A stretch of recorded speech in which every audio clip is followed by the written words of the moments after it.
Meus amigos, é o seguinte, a Conmebol deve estar sorrindo de orelha a orelha com esse chaveamento e esse desenho de quartas de final de Libertadores. Será que a gente vai ter uma outra final brasileira? Será que o campeão vai ser brasileiro de novo? Lembrando que os que sobraram estão brigando por um tetracampeonato inédito por aqui.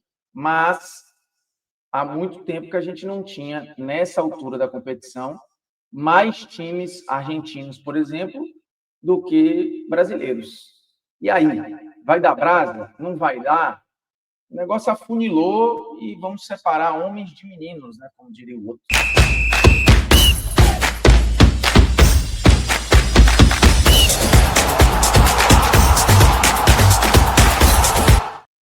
Fala, moçada, beleza? Bruno Formiga na área e nada mais. Convidando você aí a se inscrever no canal, botar uma discussão, deixar seu like, comentar o conteúdo, me seguir lá nas redes sociais, o Bruno Formiga lá no Instagram e Bruno Formiga também no Twitter, que eu me recuso a chamar de X.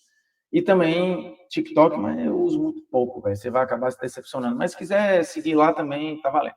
Seguinte, tivemos as definições dos classificados das oitavas para as quartas de final. E aí, a partir de agora, o desenho já está lá muito claro do caminho até Lima, para a final 2025. A gente sabe quem pega quem, projeta já confrontos futuros, começa a tentar entender, tem favorito mais de um lado do que de outro, como é que está as grandes forças, é óbvio.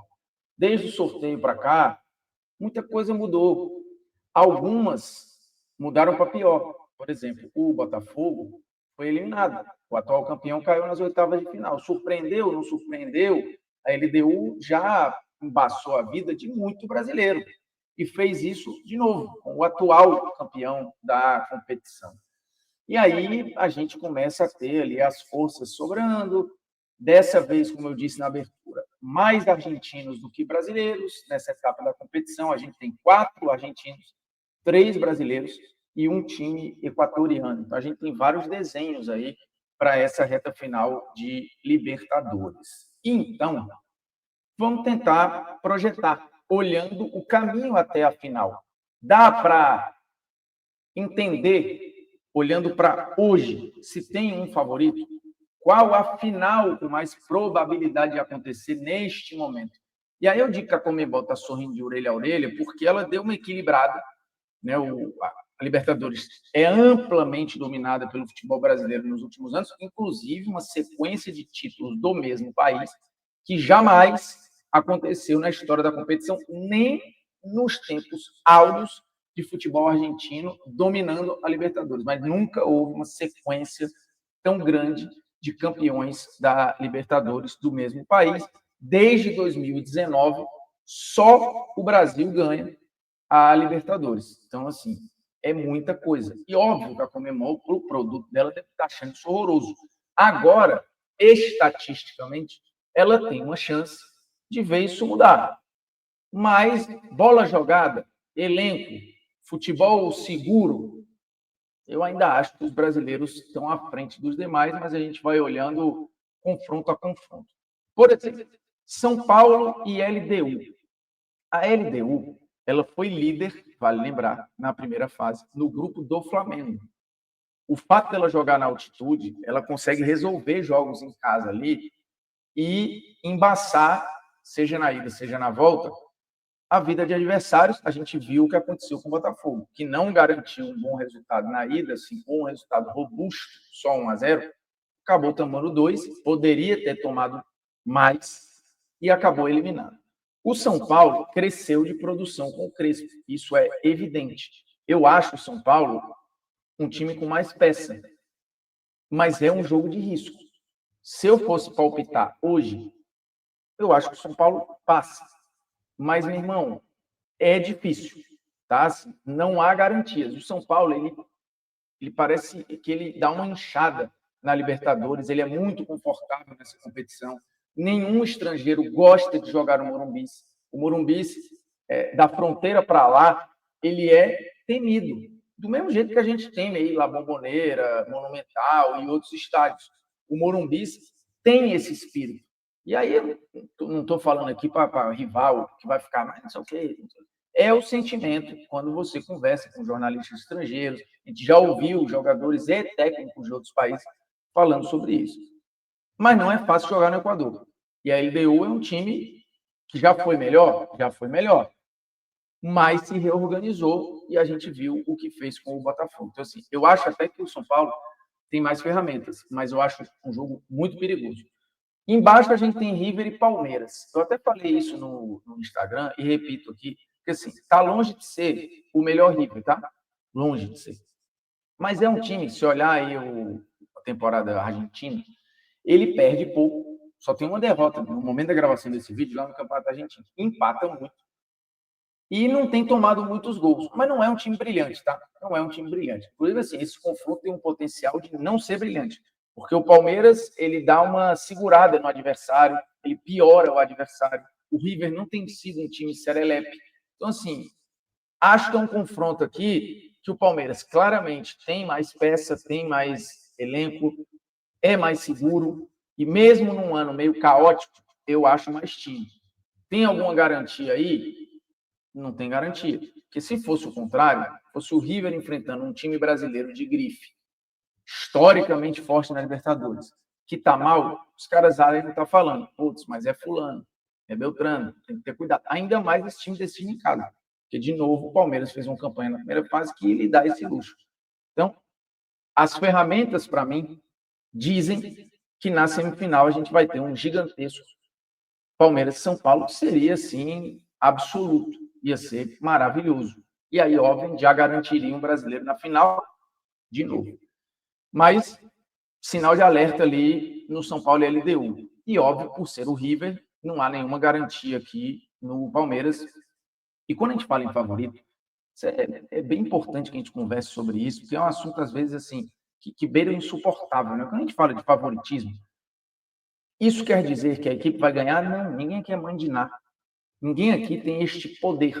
O que a gente tem é a possibilidade de analisar o que está sendo entregue e falar, dentro deste contexto, esta equipe tem mais possibilidades, que é mais ou menos o que a gente vê em odds, lá no Esportes da Sorte. São possibilidades no histórico recente do time, em desfalque, se o jogo é dentro ou fora de casa, como é que foram os últimos jogos, e aí você faz um desenho.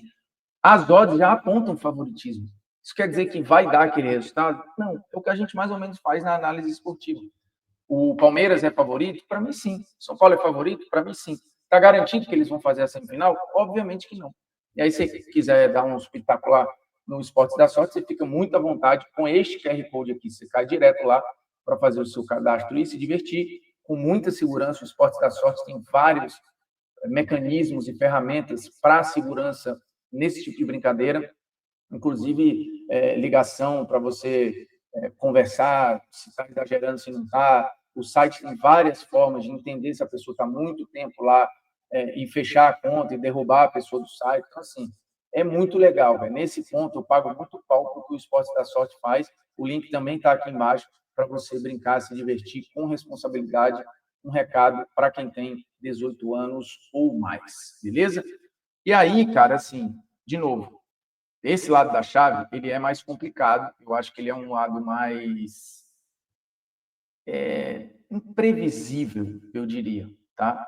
O lado onde estão São Paulo, LDU, River e Palmeiras. Do lado de lá, aí a gente tem umas questões para falar. Por quê? O Flamengo, tecnicamente falando, financeiramente falando, jogo jogado, é com sobras a melhor equipe aqui. E é virtual finalista, porque é favorito. E, de novo, baseado nos critérios que eu já conversei. Isso quer dizer que vai estar lá? Não. E tem um elemento aqui que é muito importante. Vamos lá, o Vélez cresceu de produção, começou a temporada cheio de problema, mas o Racing, para mim, ainda é o melhor time argentino nesta Libertadores. Já era para mim na primeira fase, continua sendo.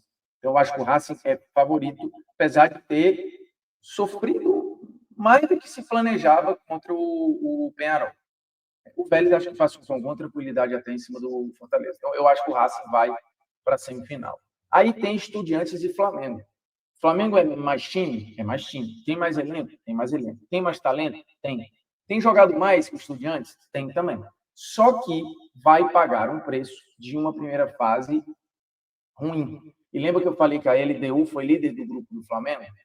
A campanha de 11 pontos ali do Flamengo jogou a equipe numa situação em que, neste momento, ela obrigatoriamente vai decidir fora tanto as quartas quanto, eventualmente, uma semifinal. E aí você vai decidir em ambiente hostil, com torcida enchendo o saco. Se você não tiver feito um resultado com uma gordurinha ali para levar, é difícil segurar, mesmo com uma equipe tecnicamente inferior, porque os caras se transformam, eles jogam essa competição de outra maneira. Então, tem elementos aqui que, por exemplo, quando o Flamengo enfrentou o Inter não teve esse ambiente, não gerou este ambiente, não gerou este incômodo do Flamengo, mesmo o Flamengo decidindo fora de casa. O Inter foi incapaz de usar o Beira-Rio ao seu favor. O Estudiantes consegue usar. O Racing ou o Vélez também consegue. Então, isto pode ser o asterisco que atrapalhe o Flamengo estar numa final. Porque, de novo, no jogo jogado, o Flamengo é o melhor time. Isso no futebol garante alguma coisa? Mas é óbvio que não garante. Não garante nada. O futebol é imprevisível e maravilhoso justamente por todos esses elementos. E o fato de definir fora de casa, tanto as quartas quanto, eventualmente, a semi, eu acho que coloca um asterisco ali, ou dá um elemento de imprevisibilidade a estes mata-mata, que pode atrapalhar a vida do Flamengo. Pode atrapalhar. A gente já viu na Libertadores passada o Flamengo se enrolar, decidindo fora de casa. Isso já aconteceu. Óbvio que, de novo, assim, o time do Felipe Luiz é muito seguro, é bem treinado, tem muito mais opções do que jamais o Flamengo teve na história recente. Nem em 2019. Agora, eu acho que tem mais peças. Isso quer dizer que o time é melhor? É óbvio que não. Basta ter um pingo de interpretação. E aí, a gente consegue começar a desenhar, putz, qual é a final preferida? Será que dá para ser, a gente entendendo que o Flamengo vai estar na final, putz, uma reedição de Flamengo e River seria gigante, 2019. Uma reedição de Flamengo e Palmeiras, de 2021, seria gigantesco. Mas eu conheço muito torcedor do Flamengo que não gostaria desse cenário. E nem torcedor do Palmeiras também. Para cada um, o flamenguista com risco de perder de novo os caras, o palmeirense querendo manter ali a zoeira de que, putz, ganhamos na final de vocês e é isso. Pode ter um inédito e gigantesco Flamengo e São Paulo, numa final de Libertadores, já definiram a Supercopa do Conmebol e outras competições e tal, mas final de Libertadores nunca. E lembrando, tanto São Paulo, quanto Palmeiras, quanto Flamengo, são tricampeões da Libertadores. Se um deles ganha, o Brasil tem, pela primeira vez na sua história, um tetracampeão, o que, obviamente, colocará essa equipe definitivamente na história da competição. Então, cara, as cartas estão na mesa, tem muita coisa grande para acontecer aí e só torço para que chegue logo. E aí você bota aí nos comentários quem é o seu favorito e qual a sua final preferida. Qual é o confronto que você queria ver aí? A porradaria. Pode ser que você seja um secador também e fale, cara, eu queria ver River e Racing. Eu queria ver LDU e Vélez. Tá valendo, mano. Fica à vontade aí. Valeu? Se inscreve no canal, toca na notificação e tamo junto.